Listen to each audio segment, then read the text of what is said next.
Bienvenue dans ce journal. Au sommaire de l'actualité, levée des sanctions américaines contre le Burundi, mesure imposée il y a 6 ans en raison de la crise politique. Elle visait plusieurs personnalités, dont des hauts gradés de l'armée et de la police, impliqués dans des violences en 2015, nées de la crise politique. L'Angola prévoit la construction d'une vingtaine de plateformes logistiques, enjeu de la diversification de l'économie. Elles sont attendues d'ici 2038. Le secteur automobile en Afrique subsaharienne, au Sénégal, la société Multi Industries Group dévoile ses pistes d'industrialisation. Focus à suivre dans ce journal.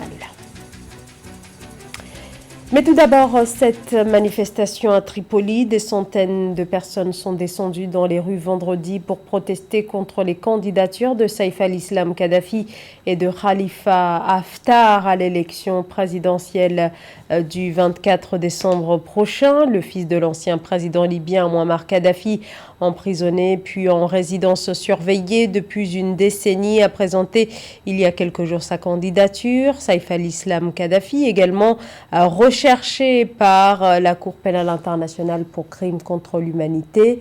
Le maréchal Khalifa Haftar, lui, est accusé par ses adversaires de vouloir instaurer une dictature militaire. Une partie de la société civile considère que le général cherche à conquérir le pouvoir par les urnes après l'échec de son offensive lancée en 2019 afin de prendre le contrôle de Tripoli, siège du gouvernement reconnu par l'ONU. En raison d'une relative amélioration de la situation politique depuis 1 an et demi, avec l'élection du nouveau président Évariste Ndayishimiye, successeur du très contesté président Pierre Nkurunziza décédé en 2020, les États-Unis lèvent les sanctions contre plusieurs personnalités burundaises, dont des hauts gradés de l'armée et de la police impliqués durant la crise politique débutée en 2015 dans une série de violations massives des droits de l'homme. Au total, 11 personnalités sont concernées par la levée des sanctions financières et la fin de l'interdiction d'entrée sur le territoire américain. Mildred Diamou. Les États-Unis ont levé le 18 novembre 2021 les sanctions imposées au Burundi depuis 2015. Des sanctions infligées lorsque de violentes manifestations ont éclaté contre l'ex-président Pierre Nkurunziza qui ont entraîné plus d'1 millier de décès et plusieurs blessés.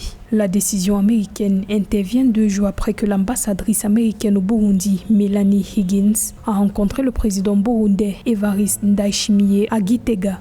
La levée des sanctions de l'administration américaine contre certains dirigeants burundais procède d'une logique. Si ces sanctions étaient imposées, c'est parce que l'ancien président burundais décédé, Nkurunziza, avait brigué un 3e mandat aussi longtemps que la constitution du Burundi ne l'y autorisait. Donc, aujourd'hui, la cause qui a amené ces sanctions n'existant plus, il était incongru de continuer à les imposer contre le peuple burundais. D'autant plus que le nouveau président Ndayishimiye a posé quelques actes de bonne volonté en améliorant tant soit peu les conditions des droits de l'homme dans ces pays. Bon, il y a des efforts à effectuer côté liberté d'expression et surtout l'élargissement de certains journalistes qui ont été arrêtés selon certaines ONG injustement. Pendant la crise politique de 2015, les forces de sécurité burundaises et de hauts responsables gouvernementaux ont été accusés de violation des droits humains. Le 22 novembre 2015, les États-Unis ont publié un décret déclarant la situation au Burundi urgence nationale, une mesure qui a conduit au gel des propriétés appartenant à certains représentants du gouvernement qui auraient joué un rôle dans les violations des droits. Par rapport à la politique étrangère des États-Unis, le Burundi est un des grands pourvoyeurs, non seulement des casques bleus, mais des forces de maintien de la paix, dont les États-Unis, qui dirigent par derrière, ont besoin dans leur mission de pacification de certaines régions du monde, notamment en Afrique. Et on sait que la région des Grands Lacs est en proie à des forces djihadistes qui ont déstabilisé la Mozambique, qui viennent de procéder à des attentats en Ouganda. La République démocratique du Congo est déstabilisée, donc il faudrait encourager les efforts du nouveau président burundais, dont les États-Unis auront besoin pour des raisons géopolitiques, dans le sens de l'amélioration de la situation des droits de l'homme dans ces pays, d'où la levée des sanctions américaines. Selon le gouvernement américain, le transfert de pouvoir à la suite des élections de 2020 a considérablement réduit la violence au Burundi. En conséquence, le président Joe Biden a mis fin à l'état d'urgence nationale déclaré dans le pays. Rappelons qu'en 2015, l'Union européenne avait également infligé des sanctions au Burundi à la suite de rapports des Nations Unies faisant état de violations flagrantes des droits humains, suspendant ainsi l'aide directe au pays. Vers le retour au pouvoir d'Abdallah Hamdok au Soudan, le Premier ministre destitué en octobre après un coup d'État militaire devrait retrouver son poste en vertu d'un accord conclu avec le général Abdel Fattah al-Burhan. Un groupe de médiateurs soudanais a diffusé un communiqué confirmant l'accord qui prévoit par ailleurs la libération des détenus et le retour au consensus politique. Face aux appels au retour du pouvoir civil et aux protestations contre l'armée, le général al-Burhan était resté jusque-là inflexible. Une quarantaine de personnes, pour la plupart des manifestants, ont été tuées depuis le coup d'État du 25 octobre. La foire commerciale intra-africaine, la rencontre s'est ouverte à Durban, en Afrique du Sud, le 15 novembre.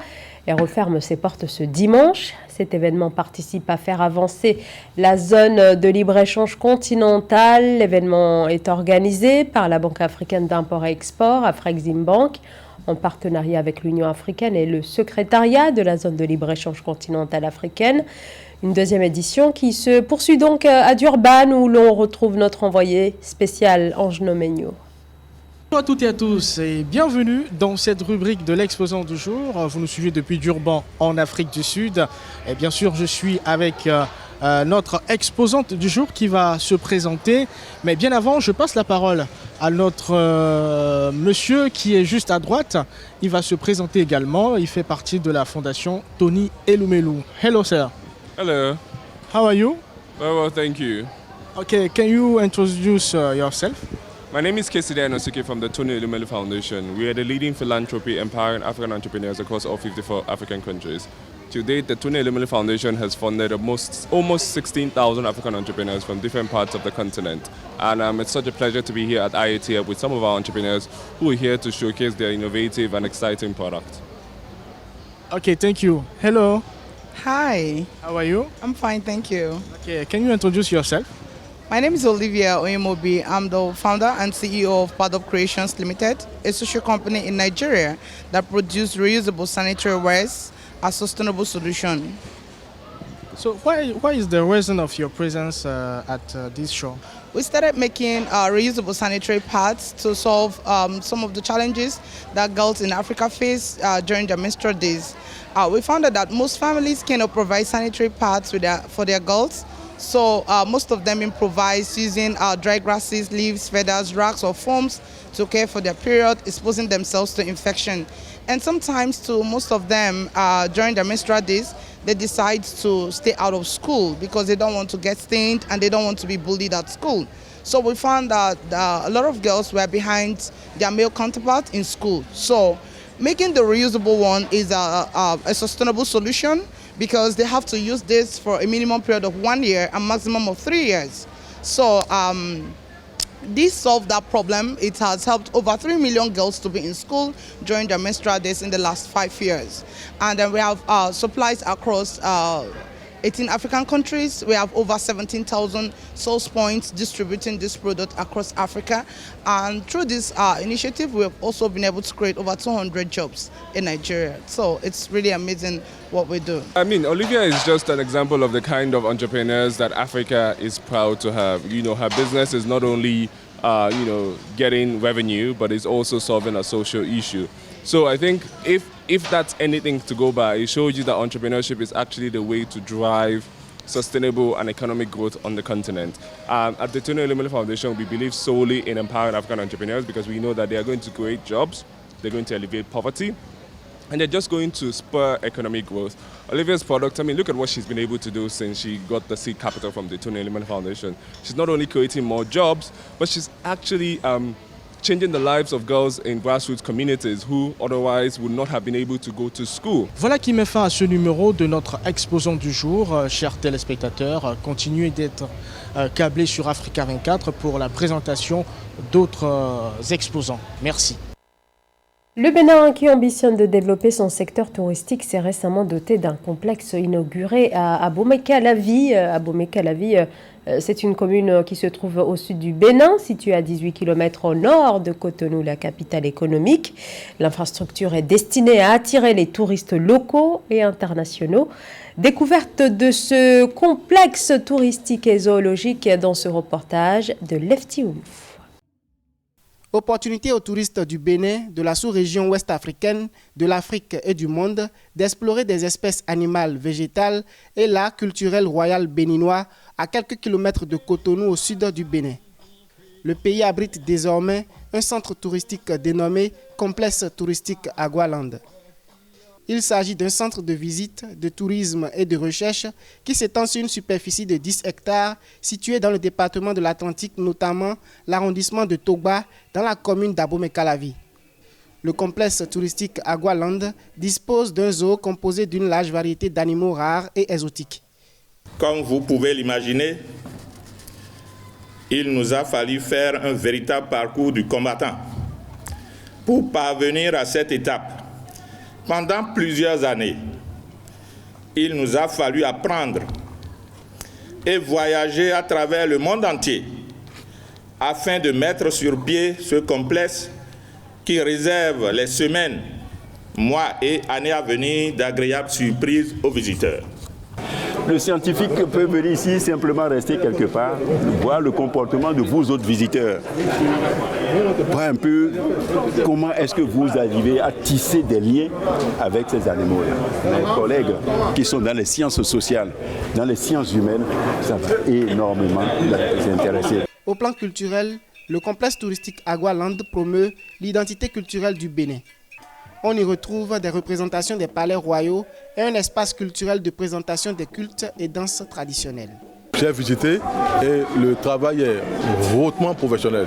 Ce n'est pas un investissement de plus, c'est un investissement étudié et vraiment on doit pouvoir travailler avec lui pour que de jour comme de nuit, des Béninois comme des personnes qui viennent de l'extérieur puissent arriver et visiter ici. Malgré le fait que le Bénin soit doté d'un potentiel touristique important, la contribution du secteur touristique à l'économie reste faible, soit 2,6%.